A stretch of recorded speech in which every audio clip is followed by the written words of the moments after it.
Jesus para o outro lado do mar da Galileia, que é o Tiberíades. E grande multidão seguia porque via os sinais que operavam sobre os enfermos. Jesus subiu ao monte e assentou-se ali com seus discípulos. E a Páscoa, a festa dos judeus, estava próxima. Então Jesus, levantando os olhos e vendo que uma grande multidão vinha ter com ele, disse a Felipe: onde compraremos pão para estes comerem? Mas dizia isso para o experimentar, porque ele bem sabia o que havia de fazer. E Felipe respondeu: 200 dinheiros de pão não lhes bastará, para que cada um deles tome um pouco. Um dos seus discípulos, André, irmão de Simão Pedro, disse: está aqui um rapaz que tem 5 pães de cevada e 2 peixinhos. Mas o que é isso para todos? E disse Jesus: mandai assentar os homens. E havia muita relva naquele lugar, e assentaram com os homens, em número de quase 5.000.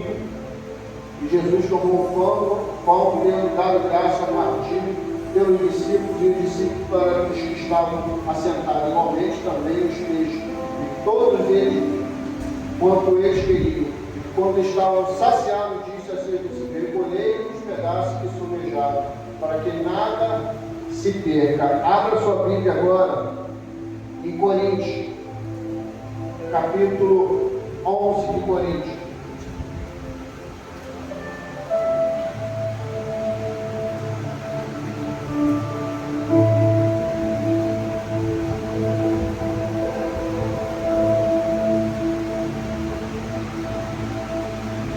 Amém?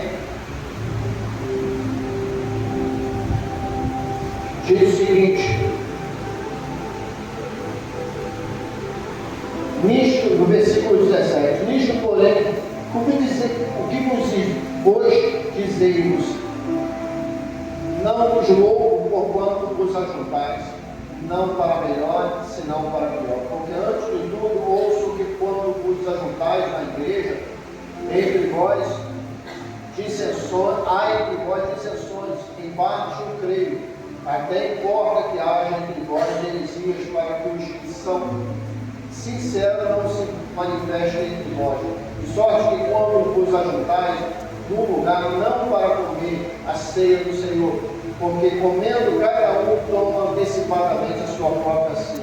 Assim, um tem fome e o outro embriaga-se. Não tendes porventura carnes para comer e para beber, como desprezais a igreja de Deus e envergonhais os que nada têm.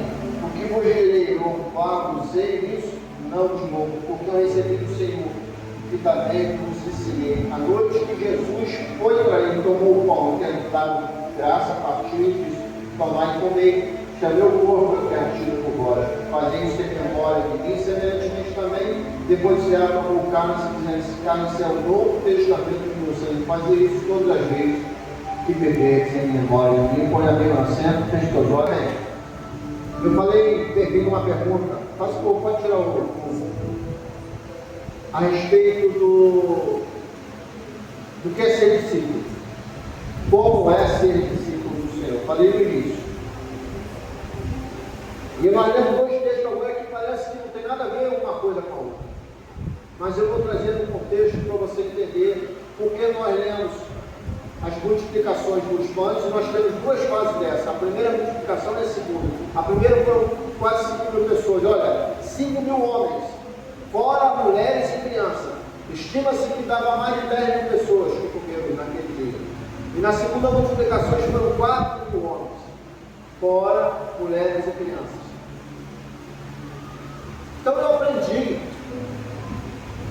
e nós vemos aqui, que para ser discípulo de Jesus, eu tenho que aborrecer pai, mãe, esposa, marido, filhos, irmãs, irmãos, e assim próprio, para ser discípulo de Jesus. Tem discípulo aqui?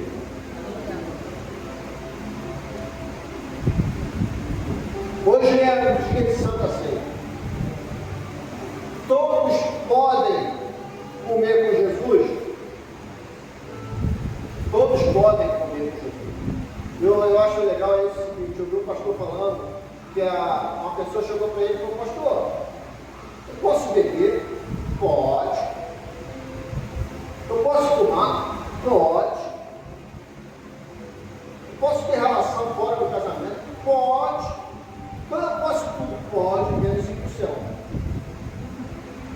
você pode tudo, menos ir para o céu.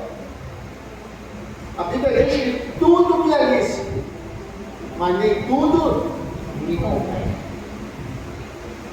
Então todos podem comer com Jesus? Podem. A Bíblia diz que Jesus está pregando, a multidão seguindo Jesus sobe em cima do monte, vem aquela multidão, já é tarde, o dia inteiro eles caminhando, seguindo Jesus, e Jesus fala, não podemos despedir essa multidão assim, porque eles vão voltar à distância que eles andaram, e vão desfalecer, porque não comeram nada. Dê vocês o alimento para eles. Os discípulos ficaram, com 200 dinheiro não é suficiente para comprar alimento, tanto bom assim para alimentar todo esse povo. Daqui a pouco Pedro chega e fala, Simão, olha, tem aqui 5 pães e 2 peixinhos, mas o que é isso para tanta gente? Jesus poderia falar o seguinte, então guarda, esconde isso aí, que isso aí divide entre eles.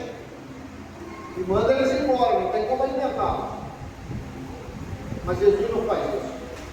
Porque Jesus queria comer com todos eles. E queria que eles todos comessem com ele. Então, posso comer com Jesus? Posso. Posso participar de um banquete com Jesus? Posso. Claro que eu posso. E ceia? Eu posso ceiar com Jesus? Aí dentro do contexto. Jesus prepara e providencia alimento para uma multidão. Mas no momento de providenciar a ceia, foi para quem? Foi para quem? Somente? Até pessoas que foram curadas, que ajudavam ele na obra, não participaram dessa ceia. Somente os discípulos. Então eu aprendi que eu posso comer com Jesus, eu posso participar de um banquete com Jesus, eu posso me alimentar com Jesus, posso, mas ceia, eu preciso ser discípulo. Obrigado. Para sentar com Jesus, participar da ceia, eu preciso ser discípulo.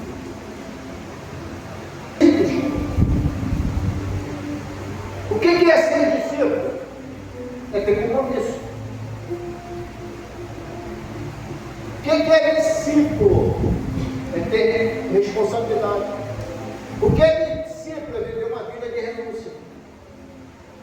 É renunciar à própria vontade, à vontade da carne. Está sendo estudado, está sendo dado uma aula aqui, o tema da EBD fala sobre isso. Corpo, alma e espírito. É isso? É o que nós somos formados, corpo, alma e espírito. Eu ministrei esse dia, eu falei, é uma briga constante entre o espírito e o corpo, a carne. O espírito tende para o alimento espiritual, a carne quer o alimento da carne. O espírito vive debaixo da lei de Deus, a carne vive debaixo da lei do pecado. Há uma briga constante. Então, para mim alimentar o espírito, eu preciso viver uma vida de renúncia. Porque é muito fácil. Entenda, eu falei, já vi alguém pregar e eu discordo, dizer que não pode ter pecado para participar da Santa Ceia. Isso para mim não tem lógica. Porque se fosse para participar da Santa Ceia somente quem não tem pecado, pastora, recolhe tudo.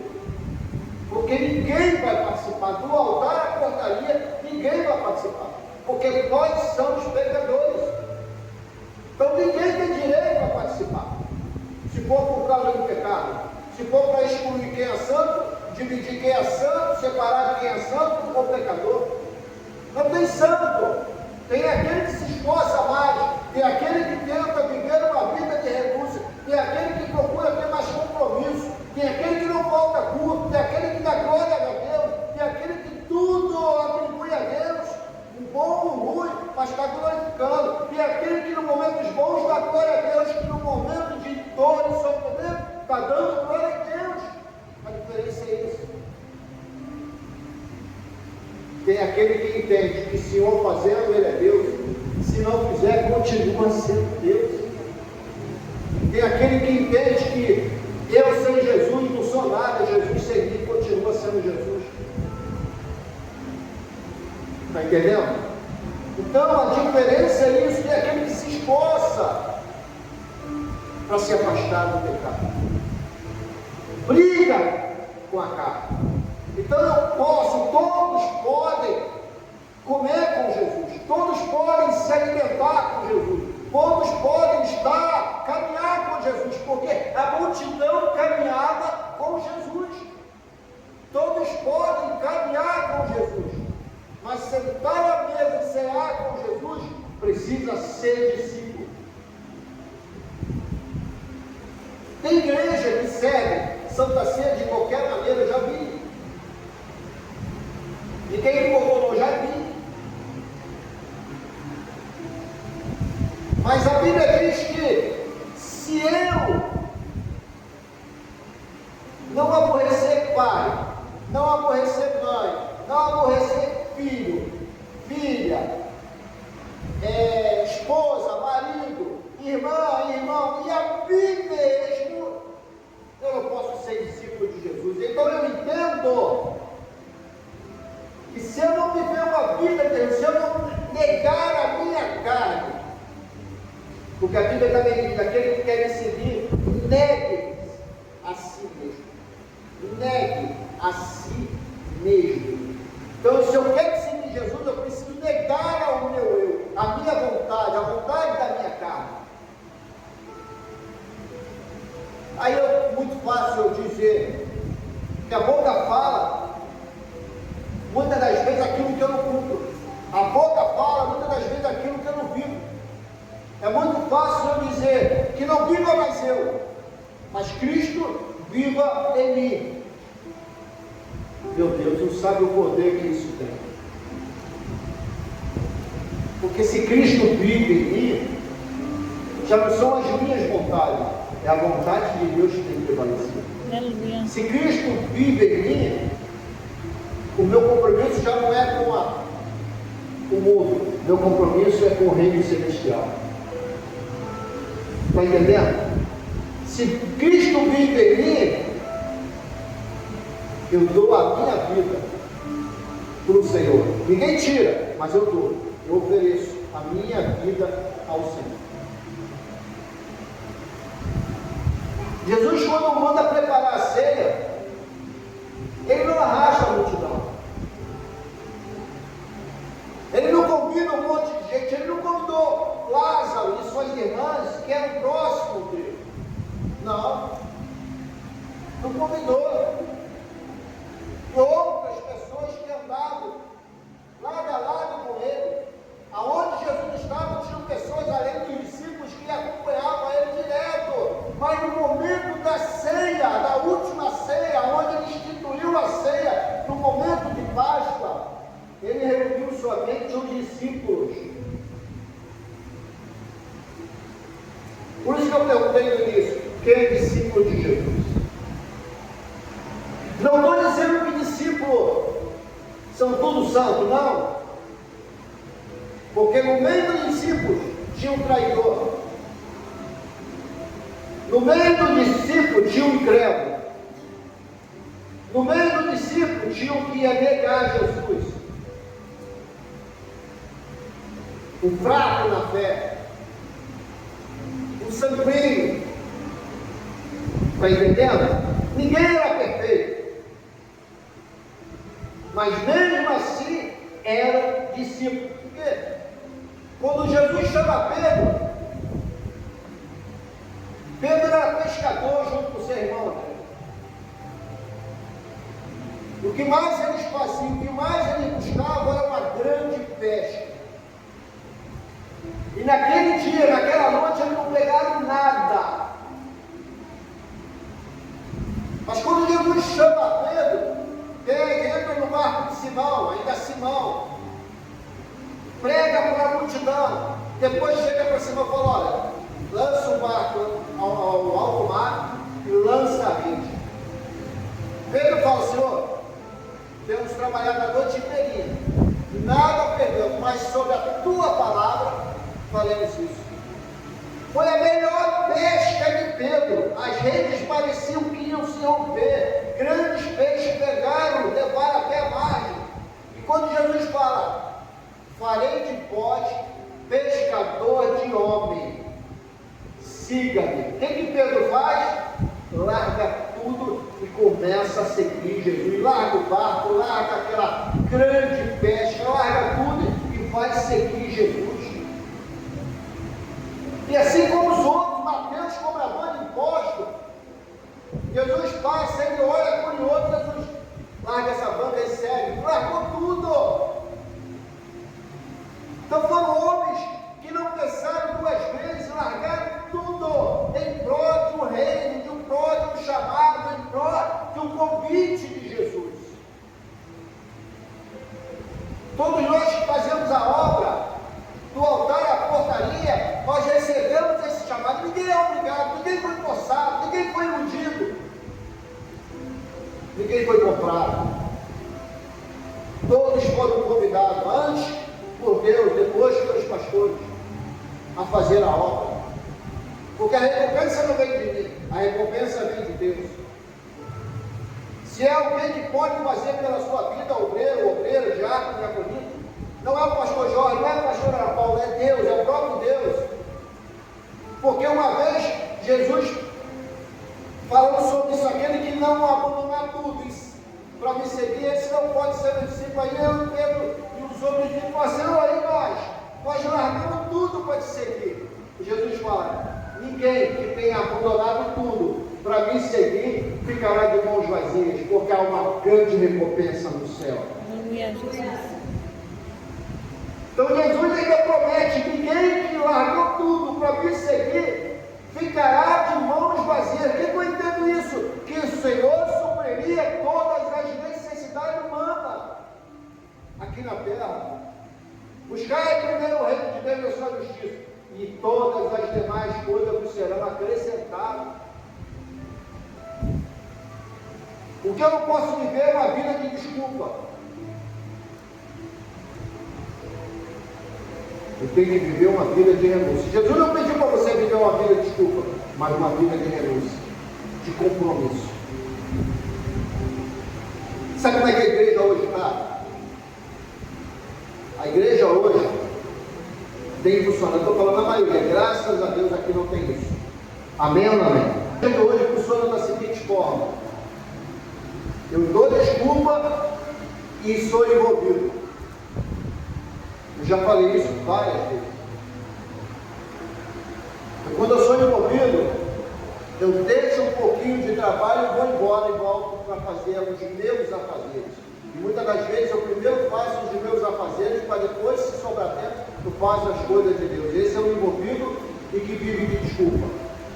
Agora, quem é comprometido e vive uma vida de renúncia, ele vai e deixa a sua vida pelo reino de Deus.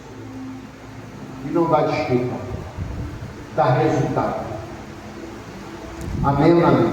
Quem é comprometido, quem é envolvido, dá desculpa. Quem é comprometido, dá resultado.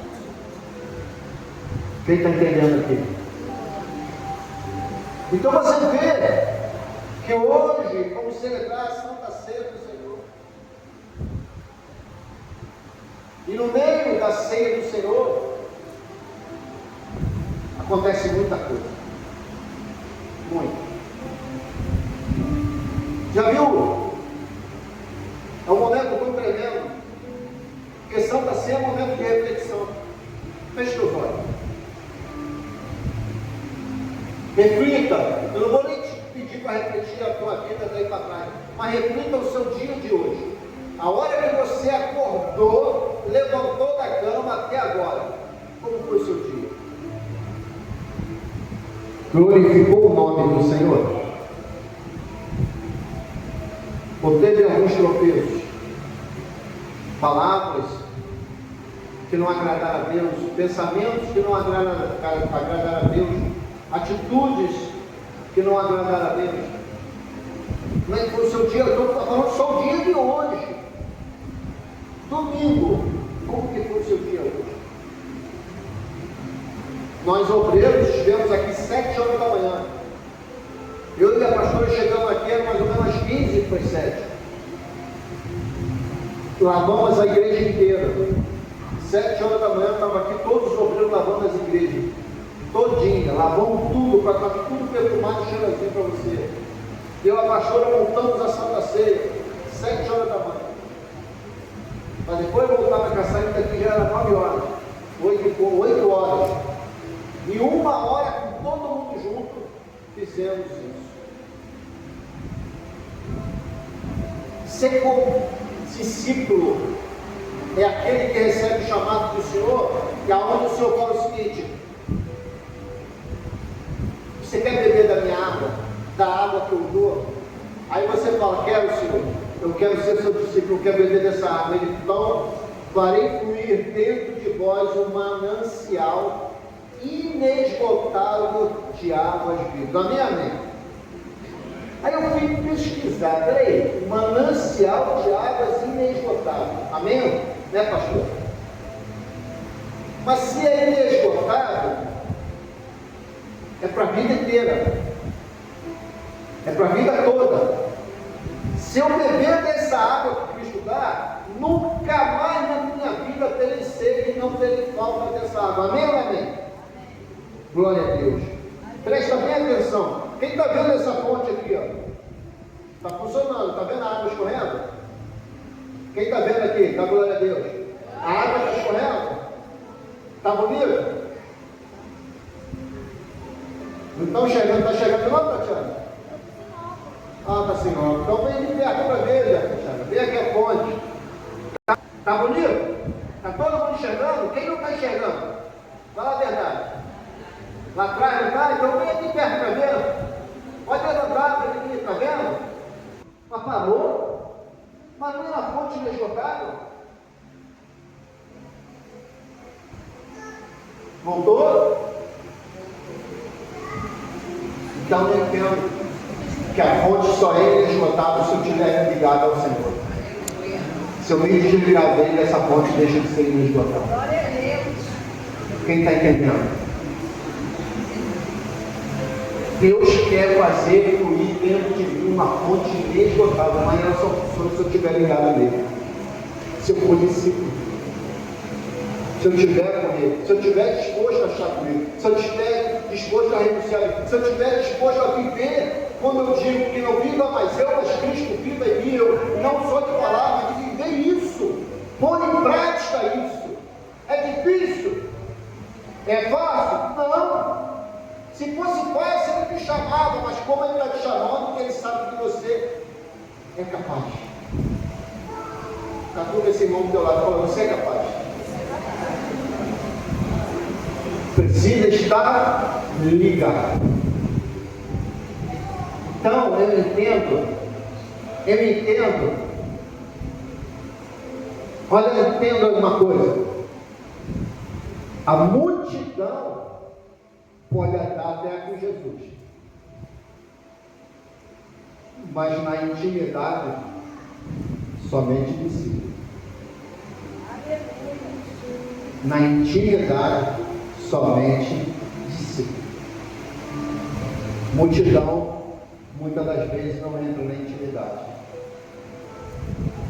E você para pensar, eu falei esse dia aqui. Deus, quando chama, levanta um juiz, Gideão, e ali se separa 32 mil, não é isso? 32 mil homens, amém ou não amém? Para ir em combate. Jesus chamou, Deus chamou 32 mil. Chamou a igreja? Deus chamou quantos? 300. Chamou quantos?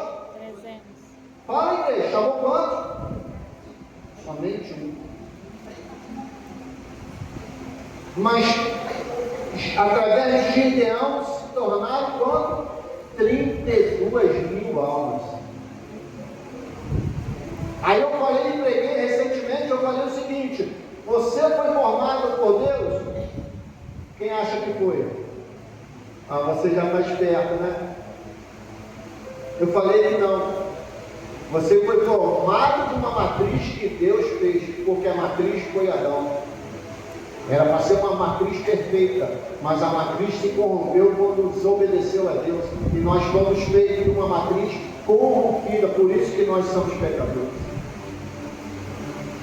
Mas Deus fez com as suas mãos todo o ser humano? Não, fez Adão, fez Eva. Está entendendo? Ele precisa somente de um discípulo para gerar uma multidão de discípulos. Ele não chama nunca a multidão, ele chama sempre o individual, quando ele quer fazer uma grande obra. Todas as vezes que o Senhor quis fazer uma grande obra, ele não chamou multidões, ele chamou. Ele usou um Moisés, ele usou um Davi, ele usou um Josué, ele usou um Elias, ele usou para atrair multidões. Bate no teu peito assim, ele quer usar. Quando eu falo assim, quer usar um, aí tu fala o teu nome, amém? Ele quer usar um. Você não sabe o que tu fez agora. Assumiu uma aliança com Deus agora, tremenda. Mas você está disposto a ser discípulo de Jesus? Então que você possa meditar sobre isso.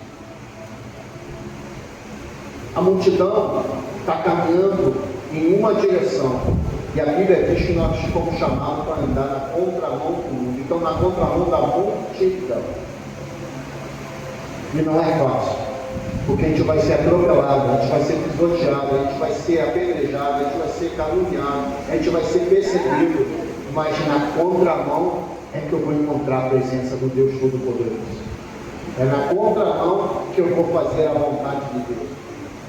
E eu só posso seguir na contramão do mundo quando eu verdadeiramente me tornar discípulo do Senhor.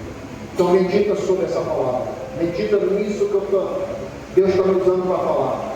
Deus quer te levantar como discípulo, que vai gerar discípulo, ovelha que vai gerar ovelha, homens e mulheres que vão fazer a diferença e escrever a história na presença do Senhor. Levanta a aplaudindo.